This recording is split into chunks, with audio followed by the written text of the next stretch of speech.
Salut à tous et bienvenue sur Jab Life pour notre troisième numéro de notre format désormais que vous connaissez, Jab Life fois Octogone Podcast. Et je suis ravi, comme toutes les semaines désormais, d'être de retour avec mes deux compères, les anciens, les OG du game, les anciens présentateurs du podcast Octogone, le plus vieux podcast français sur l'UFC. C'était lancé en 2011 et ça s'est arrêté il y a 2 ans.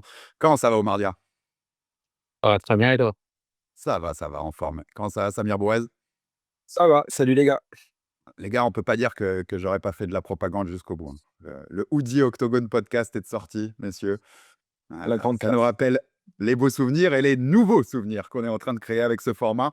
On vous l'avait dit la semaine dernière, on va s'attaquer cette semaine après José Aldo et Cain Velasquez au cas de Dominique Cruz. Pourquoi on s'attaque à Dominique Cruz, l'ancien double champion chez les bantamweight, les moins de 61 kilos à l'UFC? Pour une raison, c'est qu'il a quitté officiellement le roster, c'était il y a 8 jours à peu près. Donc l'UFC Roster Watch, vous savez, le compte sur les réseaux sociaux qui annonce officiellement les mouvements dans le roster, l'a confirmé. On le savait depuis février puisqu'il avait pris sa retraite après l'annulation de son combat contre Rob Font. Mais c'est officiel, Dominique Cruz a quitté l'UFC à 40 ans. Forcément, il fallait revenir sur quelqu'un qui a marqué son temps, un innovateur du jeu. Et on va y revenir avec Omar et Samir. On commence comme d'habitude sur nos formats. Qu'est-ce qui fait qu'on a aimé Dominique Cruz pendant sa carrière? Qu'est-ce qui fait qu'il était un combattant, moi je le disais, innovateur, unique? C'est vraiment un combattant à part pour moi, Dominique Cruz. Samir, je te donne la main pour commencer. Écoute, moi, ce que j'ai aimé chez Dominique Cruz, c'est qu'à l'époque, il arrive avec un style nouveau, un style frais, pas un combattant qui avance en ligne pour, saccager l'adversaire. Lui, il est dans le mouvement, il est dans le mouvement dans la cage avec son corps. Il a un gros, gros fighting IQ, hein. On se souvient avec, son coach là, Eric Del Fierro aux manettes, son côté des petits game plans que Dominique Cruz était capable de suivre vraiment aux petits oignons. Et puis il était complet dans toutes les dimensions du combat, voilà. Il lui manquait peut-être un peu ce KO power là qu'il y avait chez d'autres combattants. D'ailleurs, tu le vois dans son palmarès, hein, il a très, très peu de il a peu de KO, il a beaucoup de décisions en fait, hein. Il doit avoir que je 16 je crois que j'ai regardé, c'est 16 décisions ou un truc comme ça. Voilà quelqu'un qui était très, très capable de s'adapter, avant le combat, pendant le combat et puis peut-être en outside de tout ça, un gros et bon chambreur. Ça allait avec son intelligence. Un bon trash talker, ça va pas à tout le monde, hein. Omar le disait souvent, faut faire ça bien et Dominique Cruz le faisait très bien. On se souvient qu'il avait rendu les gars du team Alpha Male fous avec son trash talk et puis, puisque sa carrière, ça correspond aussi à ce qu'il a fait après, un excellent analyste UFC, un de mes commentateurs, favoris, qui est pas là aussi Omar le disait à l'époque, hein, de d'Octogone, il est pas là pour se faire des copains, quand c'est pas bien, il le dit.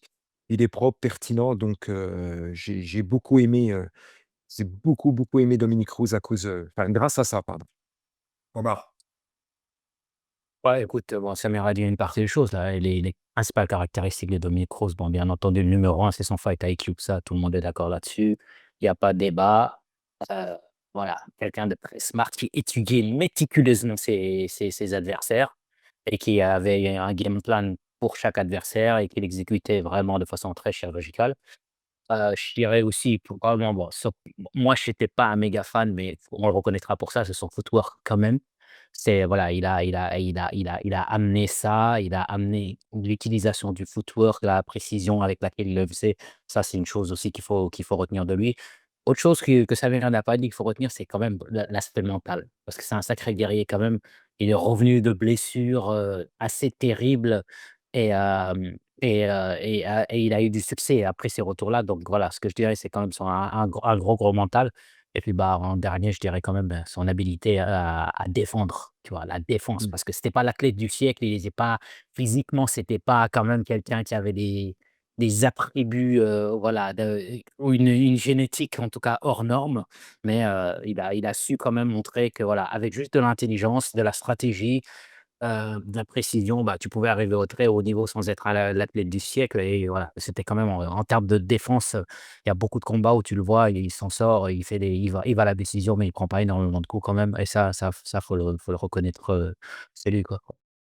Vous avez tous les 2 noté le fight IQ, c'est un des points que j'avais noté aussi et qui va en fait avec ton dernier point, Samir. C'est-à-dire qu'il est un excellent analyste parce qu'il était un excellent combattant au niveau aussi du fight IQ et que c'est quelqu'un dont la compréhension du jeu du combat est vraiment au top niveau.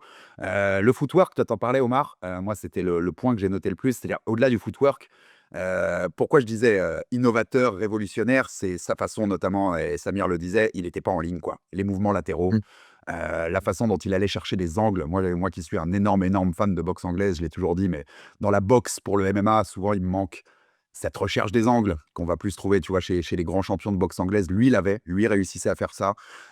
Ses mouvements de tête, la façon dont il arrivait à jouer avec ses mouvements de tête, les feintes aussi, ce que je trouve n'est souvent pas assez utilisé en MMA, ou en tout cas pas à bon escient. Et ce mec-là, c'était sur ce jeu-là, sur ce jeu de striking, moi, il m'a toujours étonné, dans le sens où il différait de tout ce qu'on trouvait dans le MMA à cette époque-là et à l'UFC à cette époque-là. Et il avait beaucoup d'avance, je trouvais, sur ces points-là.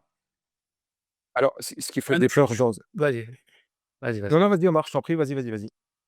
Non, je voulais juste rajouter un point quand même qu'on n'a pas précisé, c'est que cette fameuse catégorie de Batam dont, voilà, maintenant elle est établie, il y a pas de souci, tout le monde sait ce que c'est, tout le monde apprécie. C'est quand même le parrain de cette catégorie-là. C'est lui qui a mis cette catégorie quand même, voilà, sous nos yeux et qui nous a fait commencer à apprécier cette catégorie-là, quoi.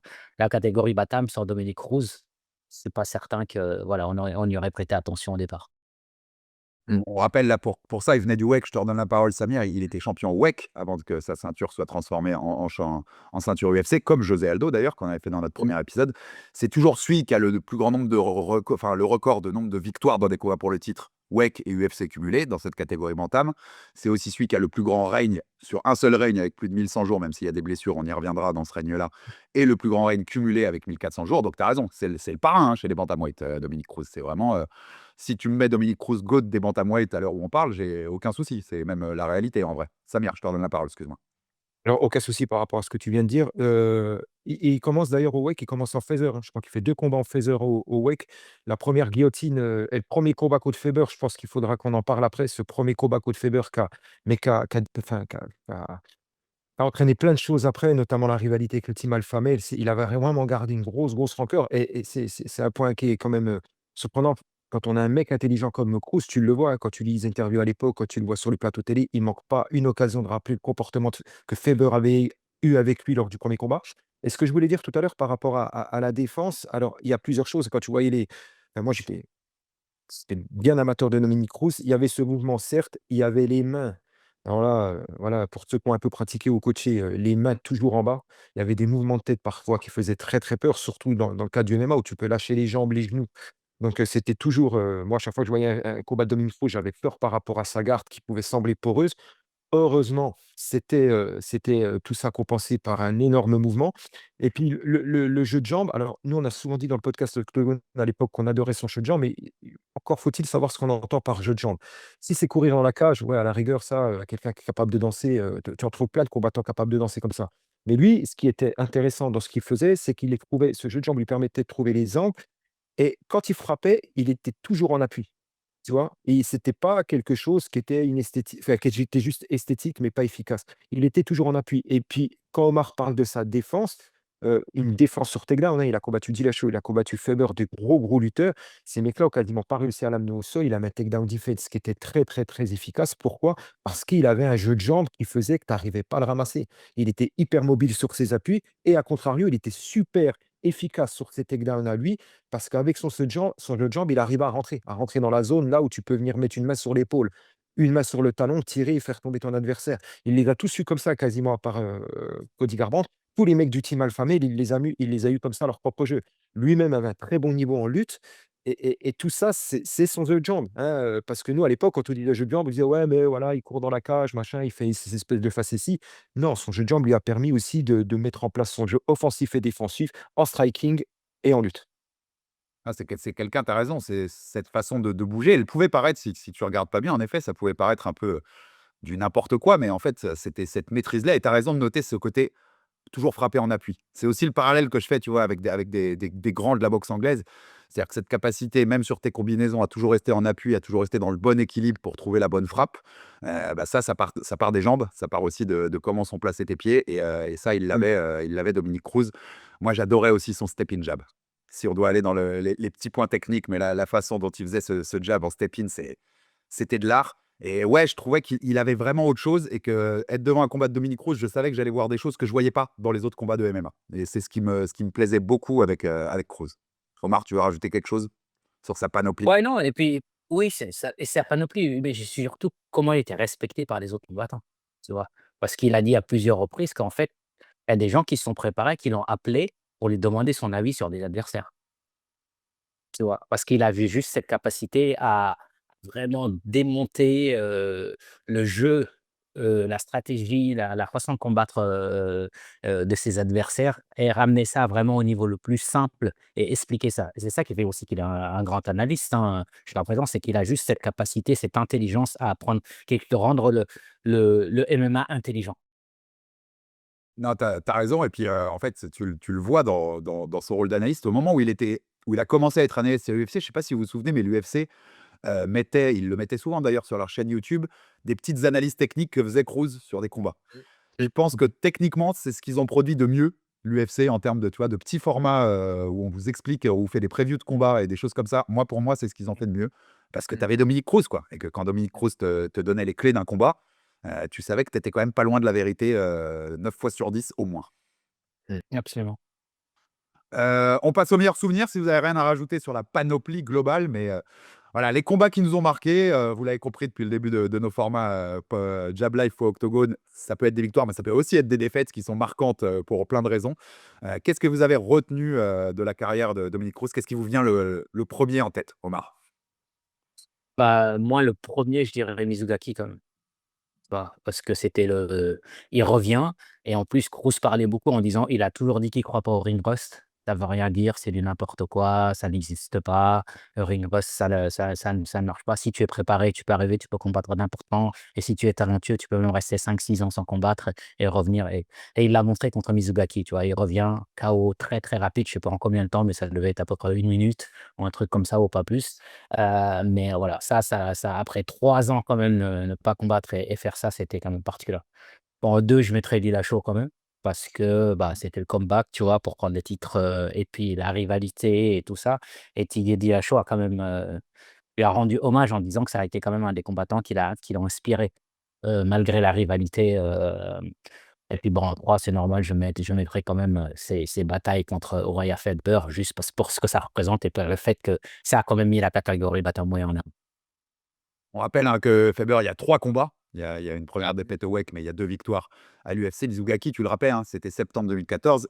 Son combat précédent, c'est octobre 2011. On va revenir un peu après aussi sur, le côté what if et avec ses nombreuses blessures et même Dillashaw, il y a encore presque 1 an et demi entre Mizugaki et Dillashaw puisqu'il replonge encore sur de la blessure donc c'était aussi la preuve, comme tu le disais, que, bah, voilà, que lui, en tout cas, le ring rust, ça disparaissait vite et t'as as le combat dans l'œil, Omar? Parce que c'est 1 minute 01. Je viens de vérifier le KO. Ouais, je sais que c'était rapide, hein, mais, je me rappelais plus exactement combien de temps c'était, mais Samir, est-ce que tu en as Ouais. d'autres? Omar m'a pris les 3 que j'avais choisis, je te le dis très honnêtement et dans l'ordre. Donc voilà, mais c'est pas grave, j'en ai d'autres. Juste une de précision parce que les gens qui ont rejoint le MMA un peu tard, l'animosité avec le team Alpha Male, il part du premier combat contre Faber et l'histoire du poster. Tu te rappelles l'histoire du poster, Omar? Sur le poster, il figure, comment il s'appelle? Faber. Il y a pas Faber, Cruz ouais. dessus. Ouais et Dominique Cruz, il aura une blague très enfin, qu'il a trouvé marrante à l'époque, il a dit: «Mais comment il va savoir que c'est moi? Il me connaît pas ce gars-là, je suis pas sur le poster, je suis nulle part, comment il va être sûr que c'est moi dans la cage?» Et Kroos avait pris un malin plaisir à signer sur la face de de Faber. Il avait fait une grosse dédicace sur la face de Faber en disant: «Voilà, heu, si je suis pas sur le poster, je vais lui montrer au moins qui je suis». Hein, il avait signé dessus et puis Mizugaki à l'époque du podcast, je m'étais enchanté et c'est marrant parce que je l'ai revu il y a pas longtemps, hein, le combat dans le cadre de cette émission-là justement et le double leg qu'il met, alors là, j'invite vraiment tous les auditeurs à aller regarder le super double leg qu'il met, et la noyade du japonais après, mais franchement, en termes de timing et de précision et de classe, ce double leg, je vous invite vraiment tous à aller le voir. Et puis Omar, tu disais, c'est vrai que tu disais tout à l'heure, il a régné sans partage, pendant des années et tu vois, moi j'avais mis ce combat de Dillashaw comme toi sur, alors c'était 2016 à contre Dillashaw. Moi je l'avais mis parce que à l'époque, heu, faut pas oublier, hein, Kroos il est parti, parce que ça marque sa durabilité parce que regarde, il se retire sur blessure et tu as Barao qui arrive entre-temps et qui déblaye tout le monde. Il règne sans partage pendant des années. Ensuite, tu as TJ Dillashaw qui arrive là-dessus, il nettoie Barao. Alors on mettra USADA ou pas pour Barao, ça c'est un autre débat. Et cette division, tu dis: «C'est un lagon à requins» et tu as l'autre qui revient, Dillashaw, c'est le patron du lagon et puis tu as l'autre qui revient. Cruz, on l'a presque tous oublié. Comme tu l'as dit, ça fait 1 an et demi qu'il est revenu depuis, Mizugaki et là, il se retrouve face à Dillashaw et il le bat et il est voilà, il était rentré dans sa tête en trash le camp et d'un coup, Cruz revient, heu, après un tel layoff et c'est voilà, ça cale le personnage et ça valide tout ce que disait Omar sur lui. Patron technique, patron mental, heu, c'est juste impressionnant. Alors, Omar, tu m'as pris mes 3 combats donc à la rigueur, je vais garder moi je m'en étais mis, quelques autres de côté. Alors, je Je t'ai m'étais laissé Demetrius Johnson quand même. tu m'as laissé Demetrius Johnson, effectivement, avec ce suplex arrière extraordinaire de Cruz. Alors pareil, là, on parle souvent de highlight. Le suplex arrière et là, pareil, le combat contre, Demetrius Johnson, allez le voir parce que c'est un immense, immense réservoir technique et tactique. Après, c'est pas dur, hein, quand tu connais les 2 combattants, forcément, tu prends un kiff absolu et pour la petite anecdote, c'était, Heu, alors ça devait être le premier peut-être être le premier combat qu'on a, alors le premier combat où tout de suite après on a fait octogone, on débutait octogone, tu vois? Ça ne nous rajeunit pas.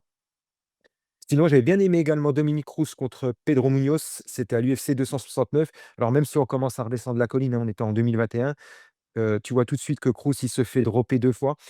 Ses blessures au genou, tout ça, quand tu sais le footwork, le machin, la mobilité dont il a besoin, quand tu vois les blessures au genou qu'il a eues et Omar, je crois que tu t'y connais un peu en blessure genou, c'est juste horrible. Il a tout arraché lui, le ACL, MCL, TCL, il a tout arraché et face à un gars comme Munoz qui a les mains très lourdes, bah, Cruz il survit et voilà, il survit plusieurs fois et c'est son intelligence et sa technicité qui lui permettent de gagner le combat par décision, unanime. D'ailleurs, quelque chose qu'on n'a pas dit, Alex, c'est que souvent il est Fight of the Night ou Performance of the Night, Dominique Cruz quand il délivre. Et puis, si j'en garde un que j'avais bien aimé aussi, c'est contre un autre, roi sans couronne, hein, il y en a eu quelques-uns à l'UFC, bah, c'est contre Joe Benavidez. Les combats qu'il y a eu contre Joe Benavidez, contre Ian McCall, combattant que j'aimais beaucoup Ian McCall, ça m'a permis, avec cette émission, de revoir des noms que j'avais quasiment oubliés. Et là, pareil, c'était une très belle guerre contre un autre pensionnaire du team Alpha Male, qui était un top fighter. Et là encore, c'est un combat qui est super épique avec du rythme, avec, des choses, ça vraiment tu te poses et tu regardes, tu sais? Et si tu as un calepin, tu notes tout ce qui se fait de bien, heu, voilà. Alors, je l'avais moi, c'est marrant, j'avais Benavidez dans ma liste, le 1, puisqu'il y en a Ouais, 2 au WEC, le oui, 1. Le 1 est un le combat 1, extraordinaire. absolument d'accord. Désolé, Extraordinaire. Non, t'inquiète, bah, de toute façon, on se recoupe, hein. Vous savez, chaque semaine, ça va se recouper, sur beaucoup de mmh, choses. mmh, Mais le 1 contre Benavidez, avec cette rivalité en plus, il y avait déjà eu la défaite contre Faber, mais tu vois, il y a le combat, allez le voir parce qu'il y a peu de gens parmi les fans, je pense, qui ont vu ce combat-là. En plus, c'est même pas UFC, tu vois, donc c'est pas quelque chose dont on aura tendance à aller qu'on aura tendance à aller voir comme ça, à y penser tout de suite. Combat extraordinaire, et puis je pense, c'est vraiment un des combats où tu te dis, ok, le mec est différent quand même. Il est différent, c'est un combattant unique, à part, qui a son style et il va nous éclater pendant longtemps. Le 2 est cool aussi, mais le 1 est particulièrement cool au WEC. Moi, j'avais DJ aussi, pour la souplex et puis pour ce qui représente en fait ce combat-là. Parce que dans ce combat-là, bah, c'est quand même, tu peux considérer GOAT des flyweight contre GOAT des bantamweight. C'est quand même rare d'avoir un combat entre 2 noms comme ça, qui ont dominé leur catégorie. Il prive, DJ de quelque chose de grand, qui aurait fait beaucoup pour sa legacy, beaucoup pour, sa place dans le débat qu'on a tout le temps sur les plus grands de l'histoire. Parce que DJ, s'il vient s'imposer en bantam, c'est peut-être une autre histoire aussi, tu vois? mmh, Donc je trouve qu'il est très symbolique. Pedro Munoz, il était dans mes mentions, parce que c'est sa dernière victoire aussi et puis ouais, c'est Cruz qui nous régale encore en 2021 et puis c'est une preuve, tu le disais Samir, je trouve ce combat de sa grande intelligence de combat. Parce ouais, qu'il peut le perdre ce combat, largement. mmh, mmh, Si c'est pas le fight IQ de Dominic Cruz, il y en a plus d'un qui aurait pas eu la main levée à l'issue des rounds et c'est lui qui le prend et ça nous prouve que même en 2021 et après toutes ces galères physiques, il était bien sûr encore là. Et puis le 2 contre Ea Faber, je crois que c'est UFC 132 ou 142. Attends, je peux vérifier ça. 132, c'est ça. 132. Souvenir extraordinaire aussi. Il y a tout le poids de la rivalité et tu sais combien voilà, il a mal pris aussi tout ce qui s'était passé dans leur combat au Wake. Il s'était fait soumettre très vite dans le premier round. Tu sentais cette envie de revanche totale et il la prend magnifiquement. Donc moi, c'était les combats que j'avais notés. Et Mizugaki, bien sûr, parce que on avait tellement envie de le revoir. Tu avais tellement envie de le revoir et Dillashaw, il peut rentrer dans mes trucs parce que moi, Je vais être clair, les gars. À l'époque, je me souviens plus de ce que vous disiez sur Octogone. J'y crois pas une seconde. Je crois pas une seconde que Cruz va battre Dillashaw. Et en fait, c'est un peu ce que tu disais. Je crois que c'est Omar que tu le disais. On l'avait oublié. On avait un peu oublié qui était Dominique Cruz parce qu'en fait, si tu regardes, il a quasiment un seul combat en 5 ans sur cette période-là. Il n'y a que Mizuaki au milieu de toutes les blessures, quoi. Octobre 2011 et le combat contre Dillashaw, il est en 2016, je sais plus quel mois, mais tu vois, tu as quasi 5 ans où il y a un seul combat, ce qui est quand même une folie en soi, surtout dans les plus belles années, enfin, ce qui est censé être les plus belles années de ta carrière. Et je crois qu'il se rappelle ce jour-là au souvenir de tout le monde et au fait, comme tu le disais, que le patron des Bantams, le parrain, c'est Dominique Cruz. Donc ça se recoupe quand même pas mal, nos choix, les gars. Un highlight, d'autres trucs que vous aviez en tête, des highlights, des choses qui vous ont marqué un peu plus sur Dominique? Alors Moi, je dirais, c'est des fêtes, hein. oui, parce que je pense peut-être qu'on est oui, mais c'est en fin de parcours, je suis d'accord et puis, je pense que quand Alex nous parlera du what if, on peut-être qu'on parlera de ça, parce que je suis pas certain que ce soit vraiment un what if Dominique Cruz. Mais, moi, ce que je retiendrai aussi, c'est son trash talk. C'est que, voilà, le type, il est juste brillant, tu vois? Il est très intelligent et donc il est très, très fin. Donc, en fait, il va t'attaquer dans des choses qui vont te faire mal, quoi, tu vois? C'est pas juste de la vanne. Il va taper là où ça fait mal et de façon très chirurgicale, quoi, tu vois? Autant il est chirurgical dans la cage, mais autant aussi quand il va te descendre, tu sens tout de suite que ça va toucher directement au cœur, quoi. Donc il peut te faire vriller à tout moment, quoi et moi, c'est le genre de vanne que j'aime, quoi, tu vois? On me dit toujours quand je vanne pour faire mal, quoi. C'est pas pour, et lui, c'est ça, quoi. Il rend fou parce qu'il attaque vraiment dans le point sensible, mais en plus, il le fait avec une certaine élégance en te montrant: «Ouais, je suis plus intelligent que toi», quoi, tu vois? Tu es pas capable de revenir là-dessus et donc là-dessus, et même quand il commente, à un moment donné, tu le vois de temps en temps, Rogan peut raconter une connerie ou DC peut le chercher. C'est tu vois, il sort le sabre direct, quoi. Le katana, il sort et en une phrase, c'est très, très tranchant, quoi. Arrête, tu vois? Et donc eux-mêmes le respectent énormément par rapport à ça parce qu'il est juste voilà, c'est un individu qui est particulièrement intelligent. Faut le reconnaître, au-delà de ses performances dans la cage et je pense que c'est cette intelligence-là qui lui a permis de performer autant parce que je pense que, voilà, c'est quand même un quelqu'un qui a surperformé dans le sens où en bas, je suis pas certain il est pas particulièrement talentueux, particulièrement athlétique. C'est pas John Jones, c'est pas un freak, c'est pas Kevin Randleman, en termes de gabarit, tu vois ce que je veux dire? Et voilà, cette intelligence-là, tu vois? Moi, tu sais, Samir Dominic-Cruz, à qui il me fait penser? Bas Rutten. Ouais. Ouais, très, Bas très belle Rutten. analogie, ouais. Tu vois? Tu prends en termes de combattant, l'intelligence de combat et en termes d'analyste aussi, tu vois? Les types qui ont été des grands combattants, mais qui sont devenus aussi peut-être même meilleurs analystes que combattants, tu vois? Absolument d'accord, absolument d'accord. Omar, tu me diras si tu es d'accord, hein, c'est pour imager ce que tu viens de dire par rapport au trash talk de Dominique Cruz, regardez juste la réaction de Cody Garbrandt. Tu te rappelles quand ils sont en interview Et en écran coupé et l'autre il quitte à droite, on voit Garbrandt partir parce qu'il veut lui faire la peau. Il lui dit: «Je sais que tu es derrière un rideau à côté de moi, je vais venir te faire la peau, te saigner» et Dominique Cruz il bouge pas et il se marre et je pense que ça image parfaitement, l'assassin que c'était, Verba. bah, il y en a un qui a le double de l'IQ de l'autre, quoi, donc après c'est un peu facile, quoi, pour le coup. Ouais, non, mais tu vois, je trouve que ta phrase était juste, Omar, c'est d'utiliser le mot katana. Tu vois, il n'arrive pas avec sa grosse machette quand il vient chambrer. Il arrive avec la finesse du katana. Et tu vois, je mettrai un parallèle parce que tu as raison, il arrivait à toujours toucher le point sensible qui te faisait péter un plomb, tu vois. On en a un aujourd'hui, par exemple, Dricus Duplessis. Dricus Duplessis, il fait péter les plombs, mec. Il arrive toujours à trouver, enfin, à appuyer sur le truc qui leur fait mal, mais c'est beaucoup plus grossier, tu vois, c'est beaucoup plus Mmh. pâteau, quoi. Il y a pas cette finesse d'esprit, ce bon mot que pouvait avoir un Dominique Cruz, et c'est tellement plus brillant quand c'est fait comme ça. Ouais, Que c'est juste de s'attaquer aux points sensibles que tu connais avec tes gros sabots. Il avait un côté magique. Et ouais, les analystes, les bons combattants ne deviennent pas toujours des bons analystes, hein. Coucou, monsieur Daniel Cormier, si tu nous écoutes. C'est pas merci toujours beaucoup. le cas. Comme d'ailleurs dans tous les sports, hein. Les grandes stars, tu vois, il fallait voir Zidane sur un plateau faire le consultant foot. C'était pas le consultant du siècle, loin de là. Les grands ne font pas toujours des bons analystes. Souvent même, ils ont du mal parce qu'ils ont du mal à se mettre au niveau des mecs qui regardent, comme eux étaient au-dessus. Un Dominique Cruz, lui, il sait parfaitement se mettre au niveau de ce qu'il commande, je trouve. Et on a raison un peu de parler de cette deuxième carrière parce qu'en fait, tu vois, ça, quand on fait la legacy globale du mec, je trouve que il faut pas le négliger, ça. Il fait partie de l'univers aussi UFC grâce à ça, tu vois? Il fait partie, il est dans les foyers de tous les fans UFC aussi grâce à ça. Surtout des nouveaux fans qui finalement, il y a plein de Ouais. générations de fans qui l'ont plus connu comme analyste que comme combattant, les gars. Absolument, il y a beaucoup de gens qui vont écouter ce qu'on raconte là, qui vont se dire: «Mais c'est qui? Il parle de qui?» et cetera et cetera. En plus, moi, le vieux qui parle de Basse-Ruitaine, alors là, c'est encore pire, remonte à jadis. Ah ouais, c'est vrai. Et Tu vois? Mais c'est absolument tu as absolument raison, Alex, hein. Je pense qu'il y a beaucoup de gens, oui, qui le connaissent plus en tant qu'analyste que de combattant, quoi, tu vois? Ils savent vaguement qu'il a combattu à l'UFC. Bon, bien sûr, il va aller au Hall of Fame et cetera, mais effectivement, ouais, bah, en même temps, c'est l'idée de cette émission-là aussi, ça permettra peut-être aux gens de les intéresser à aller voir, d'anciens combats et de découvrir d'anciennes gloires de l'UFC. Ah, j'ai adoré quand dans les commentaires de Kane, excuse-moi Samir, dans les commentaires de Kane, on a eu quelques gens qui nous ont mis, ça m'a permis d'aller soit découvrir, soit revoir les combats. Cette émission, les gars, elle est parfaitement faite pour ça et si vous connaissez pas ce que valait Dominique Cruz dans la cage, Fight Pass tout de suite, dès que vous finissez cette émission, Samir.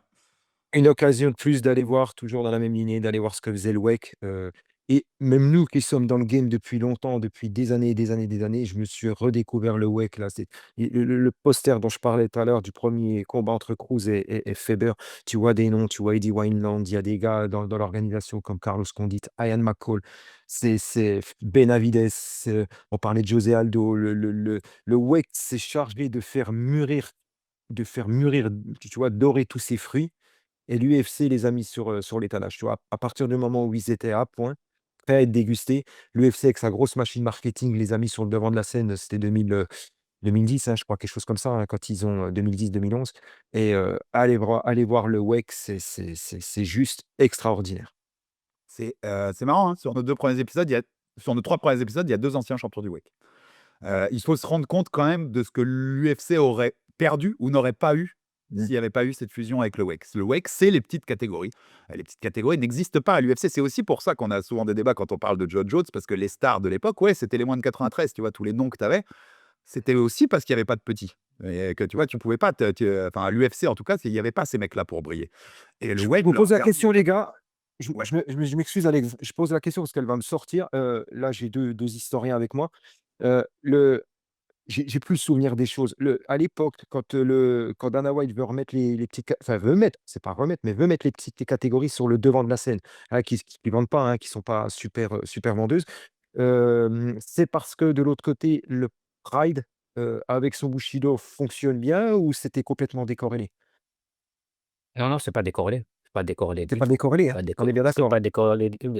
Oui, non, parce qu'en plus le truc c'est que tu as aussi, Hyde, tu as Gomi. Gomi qui est quand même une méga, méga, méga, méga star, quand Non? même, OK, d'accord. voilà quoi. Donc c'est une manière de contrer le business et là surtout le WEC c'est déjà tout fait. Tu as juste à l'absorber. Il y a pas de collusion, il y a pas d'embrouille, il y a pas de problème. Tu prends juste les petits, tu fais juste du plug and play quoi, tu vois? Mmh, Tu c'est les ça. ramènes juste et il y a tout ce qu'il faut et en plus ils arrivent avec des stars, tu vois? José Aldo, ça arrive, automatiquement ça marche tout de suite, quoi. Faber, il arrive, il avait déjà une aura, quand même, Faber en le faisant venir à l'UFC, tu vois? Faber, il était déjà établi, gros businessman, puis voilà et son gym là-bas était très connu. Il possède la moitié de Sacramento en termes d'immobilier et cetera. Voilà, c'est quand même un gros personnage donc voilà, c'est pas c'était quand même très, très logique que l'UFC les absorbe et ça a été peut-être une des meilleures idées que Dana White ait jamais eues, quoi. Non, mais je pense que c'est très corrélé. Tu as raison, Omar. Tu as raison de citer un Gomi, par exemple. Et puis, en fait, ça raconte ce qu'a toujours été l'UFC. C'est-à-dire que l'UFC, c'est le mastodonte aujourd'hui. C'est les numéros un de très loin. Et ils ont réussi à implanter leur business de façon incroyable. Mais ça n'a jamais été sur ces trucs-là. Ça n'a pas été des visionnaires. Ça n'a pas été des révolutionnaires. Les mecs ont attendu de voir ce qui se faisait à côté, de voir les stars qui grandissaient au WEC pour se dire, bon, ces mecs, faut les intégrer, en fait, parce que ça va être des concurrents possibles, comme a été le cas de racheter le Pride, comme a été le cas d'intégrer les femmes, une fois que Ronda Rousey à Strikeforce devient une star et qu'on se dit: «Attends, je peux pas passer à côté de ça, en fait», parce qu'il faut se rappeler de ce qu'il disait avant Dana White sur les femmes. Ça a jamais été un visionnaire, hein. Jamais été un visionnaire. Il accompagnait ce qui se faisait de bien, en fait. «Tiens, ça marche ça là-bas? Eh ben, on va utiliser notre machine à cash pour racheter ça et construire le leader». Mais c'est un symbole de ça et en effet, je pense que c'est pas du tout, du tout, décorrélé de tout ça, Samir. Ah, l'UFC Dana White, il a jamais rien créé, hein. il a même l'UFC, il Oui. a jamais rien créé, tu vois? Il a eu juste 2 potes, milliardaires qui ont eu la chance d'être milliardaires et il a utilisé ces milliards-là pour grossir. Mais il a jamais rien créé, réellement, si, il a créé le Power Slap. Très belle création. Et d'ailleurs, ça faisait partie, en fait, c'est du procès collectif contre l'UFC qui avait lieu l'année dernière, dans le Nevada. Le fait qu'ils aient étouffé, enfin, épuisé la concurrence en rachetant toutes les orgas une par une, ça faisait partie, tu vois, du truc de monopole, monopsone, comment ils ont créé tout Forcément. ça. Et en fait, c'était pas tu as raison, ça a jamais été, de la vision ou de la révolution. Ça a été: «On étouffe les autres en les rachetant avec les Fertitta, avec mes milliardaires qui sont à côté de moi». Parce que je sais que ça marche, parce que le WEC, ça Mmh. marche, parce qu'ils sont en train de Mmh. créer des stars, parce que le Pride, nous fait beaucoup, beaucoup d'ombre, parce que, Rouzet à Strikeforce, putain, son étoile commence vraiment, vraiment à grossir, donc faut qu'elle grossisse chez nous, en fait. Donc c'est un symbole de tout ça. Mais écoute, on va pas se plaindre, hein. Nous, ça nous a amené, tu vois, ça nous a amené des Cruz, des Aldo et des choses comme ça à l'UFC, quand même. Non, non, tu as absolument raison, hein, et c'est le business model de l'UFC. C'est voilà, on regarde et puis après on sort le chéquier, puis on rachète et on consolide, quoi. Bon, on rentre dans la dernière partie de l'émission, les gars. Omar, tu m'as déjà teasé, en plus, c'était bon là-dessus, tu m'as fait un début de réponse, mais c'est un what if ou pas? Est-ce qu'il y a un côté what if dans ces cas-là? Donc, entre 2011 et 2014, Samir le disait, il se fait tous les CL qui est possible dans le genou. Il des premières opérations, ça marche pas. Je crois qu'il y a pas un truc de greffe d'ailleurs. C'est ça, ce qu'ils avaient pris sur un cadavre et Ouais, enfin, c'est sur un mort, c'est ça? Et la greffe est rejetée. Enfin, il fait un greffon, hein. Mmh. son genou, c'était un cimetière, le pote, hein. Enfin, c'était un Il a même bordel. eu il a même eu une rupture du genou lors d'un rehab, tu vois? Lors d'une rééducation. Sur sa rééduque, il doit faire 6 ou 7 mois, il est au bout du tunnel. Il va se passer, tu vois, une rééducation du genou, c'est 9, 10, 11 mois, surtout avec les rechutes et il se pète au bout de 8 mois et là, il est obligé de recommencer tout le tunnel et c'est là, justement où ils envisagent, ce greffon-là qui prend pas d'ailleurs et ouais et puis en plus, c'était corrélé à son style. Le mec était pas monolithique dans la cage, tu le sais, hein, quand tu boxes, ne serait-ce que boxer, on parle même pas de MMA, hein, ce qui te fait le plus mal à la fin d'un round de boxe, c'est pas forcément les bras, c'est les jambes, tu vois? Parce qu'il faut se déplacer et ouais, non, lui, c'était juste une dinguerie. Il a le record de blessures. Nous, à l'époque du podcast, je crois que dans la partie news qu'on faisait, allez, on va dire, sur l'année, si on parlait pas 50 fois des blessures de Dominique Cruz et des rechutes de Dominique Cruz, au bas mot. Ah non, non, mais c'est clair, tu as raison, parce que c'est quand même assez délirant ce qui lui est arrivé. Et ma question, quand je posais what if, c'est pas, Ah. qu'est-ce qu'il aurait fait en plus? Parce que de toute façon, tu avais raison aussi, son style était, ses blessures au genou faisaient peur par rapport à son style, parce que c'est quelqu'un qui utilisait beaucoup les jambes et son retour en 2016 contre Andy Lachaud, on en a déjà parlé, bah, voilà, c'était aussi, symbolique de ça et du fait qu'il ait réussi à revenir, au top niveau malgré tout ce qui s'est passé. Et moi, le what if, c'est, je vous l'ai dit tout à l'heure, il est celui qui a le plus long règne chez les bantamweight sur un seul règne, avec 1100 jours, et le plus grand règne cumulé sur 2 fois avec 1400. Il a ses records, s'il y a pas les genoux, les gars. Est-ce qu'il règne de 2011 à 2014 s'il peut combattre tout le temps?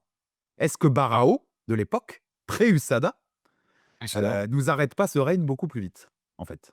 Ouais, non, moi déjà, pour répondre à ta première question, non, je pense pas que c'est un what if. Au contraire même, je pense que c'est quelqu'un qui a surperformé, qui a performé au-delà de ce que j'aurais pu attendre de lui, juste à cause de son intelligence, de son mental. Parce que comme je t'ai dit, physiquement, il avait pas grand-chose, donné, tu vois? En termes de Golgoth, même les Garbrandt ou les Dillashaw quand même physiquement, ça reste quand même des athlètes, il n'est pas.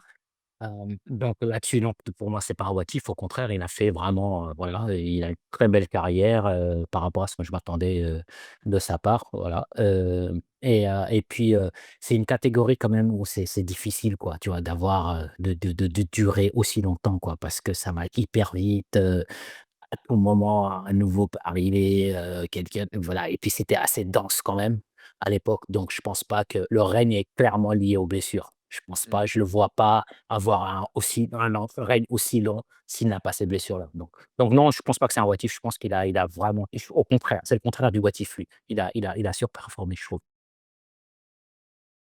Mmh. Bah, je peux aller que dans le sens de Omar. Alors moi, s'il y a une curiosité en le fameux if, toute cette intelligence, tout ce bagage, toutes ces choses qu'on a vues chez lui tout au long de sa carrière, j'aurais voulu voir tout ce bagage être mis à mal, beaucoup plus régulièrement. par, le roster qui était super impressionnant, on le disait à cette époque. Je rejoins complètement ce que dit Omar. Je et pourtant, j'aimais beaucoup Dominique Rose, mais j'aurais voulu le voir encore plus en difficulté. Toute cette intelligence, toute cette capacité d'adaptation, tous ces training camps, ces game plans qu'il faisait vraiment aux petits oignons, comme le disait Omar, hyper chirurgicaux, bah, j'aurais voulu voir ça être, mis à l'épreuve beaucoup plus parce qu'on a été frustrés, hein, et c'est le regret que j'ai pour, Dominique Rose. Ah, je vous suis les gars et je te dis, sur le règne, je rajouterais, tu vois, quand on a fait Cain Velasquez la semaine dernière, qui est le recordman chez les poids lourds, je dis 896 jours de règne. C'est un règne aussi qui a été où il y a les blessures, voilà, ont fabriqué ce nombre de jours. Mmh. Mais je pense que sans les blessures, Cain Velasquez, il l'a, ce record. Je pense qu'il peut Oui. il peut le pousser aussi Et loin que ça, voire même là, peut-être c'est un un peu vrai what plus. if. Voilà, Là, voire c'est même un vrai peut-être what un peu if. plus. Alors que Cruz, je pense qu'il l'a pas. Parce que tu as raison, Omar, c'est une catégorie. Il y a trop de tueurs, il y a trop de mecs qui auraient pu tester ses skills aussi, comme disait Samir. Et Mmh. tu vois, un Barao, comme je citais par exemple, enfin, il y en a d'autres. Et à mon avis, il tombe avant les 1100 jours. Ce qui ne veut pas dire qu'il Mmh. ne reprend pas la ceinture derrière, d'ailleurs. Hein, il nous l'a prouvé, elle avait le niveau pour. Mais je pense qu'il n'existe pas ce règne. Et c'est quand même une grosse astérix, tu vois, quand tu es un des recordman d'un single règne à l'UFC. Eh ben, c'est important de le noter que oui, c'est les circonstances qui lui font beaucoup de Mmh. ce règne pour moi. Et je termine, les gars, avec une question. Est-ce qu'il y a un combat que vous auriez aimé voir de Dominique Cruz que vous n'avez pas vu? Moi, j'en ai 2. Je vous laisse répondre si vous en avez un. José Aldo. Oui, Ah ouais, José Aldo, ouais. c'est mon numéro un de la liste. C'est mon numéro un de la liste. J'aurais aimé, il y a quelques années, quand c'était encore plus fort, de les avoir les 2 au sommet. Mais même là, moi, j'étais hyper déçu quand ils ont annoncé Rob Font. Alors Mmh. le combat s'est pas fait finalement, tu vois? Puisque Cruz se blesse et il est forfait.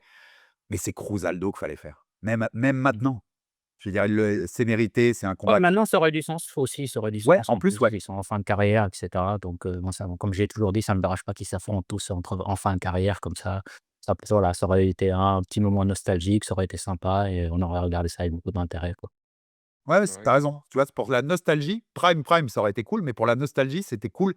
Je préfère, Cruz, Aldo que Aldo Bautista et Cruz, Font, quoi. Ou Aldo Zahabi et Cruz Font. Ça, c'est des trucs qui, pour moi, sont complètement ratés par l'UFC quand tu as 2 légendes comme ça qui, en plus, se sont jamais affrontés. Et moi, mon deuxième, je vous l'ai déjà dit, dans la conversation, c'est Barao. Ouais, Barao c'est celui-là pré-USADA. éventuellement. Ouais, Barao pré-USADA, hein, parce que Barao, Mmh. je pense que Samir, tu l'as dit, mais on peut être la date de l'USADA 2015, je pense que ça change des trucs quand même. Il Mais, peut y avoir des mais doutes. ouais, cette confrontation-là, bah, entre 2011 et 2014, en fait, au moment où les genoux, de Cruz sautent, si on l'a celui-là, je pense que c'est un feu d'artifice, à ce moment-là. Ouais. Absolument. Pas d'autres idées sur ça, les gars? On rappelle, on l'a pas cité, mais il a 4 défaites en carrière, Dominique Cruz. C'est Uriah Faber, donc au WEC, et c'est Cody Garbrandt, que vous avez cité, Mmh. et Henri Cerudo Mmh. et Marlon Vera. C'est Mmh. plutôt quand même des grands noms qui l'ont battu, tu vois? Je regardais, je crois que dans les chiffres que j'ai vu passer pour préparer l'émission, les mecs qui l'ont battu ont 73 de victoires dans leur carrière, en cumulé. Donc tu vois, c'est pas un mec qui est tombé contre des petits quand même, Dominique Cruz. On Oui, perd non, contre non, ça c'est clair. il perd que contre des morceaux et moi, et pourtant j'aime bien le grind de Chito Vera, mais tu vois, même Chito Vera, j'ai presque envie de l'enlever du palmarès.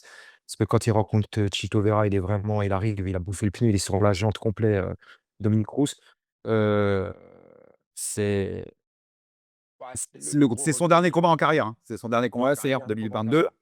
alors qu'il a pris sa retraite là en 2025. C'est marrant d'ailleurs parce que dernier combat 2022, retraite en 2025, c'est tellement symbolique de la carrière de Cruz, les gars.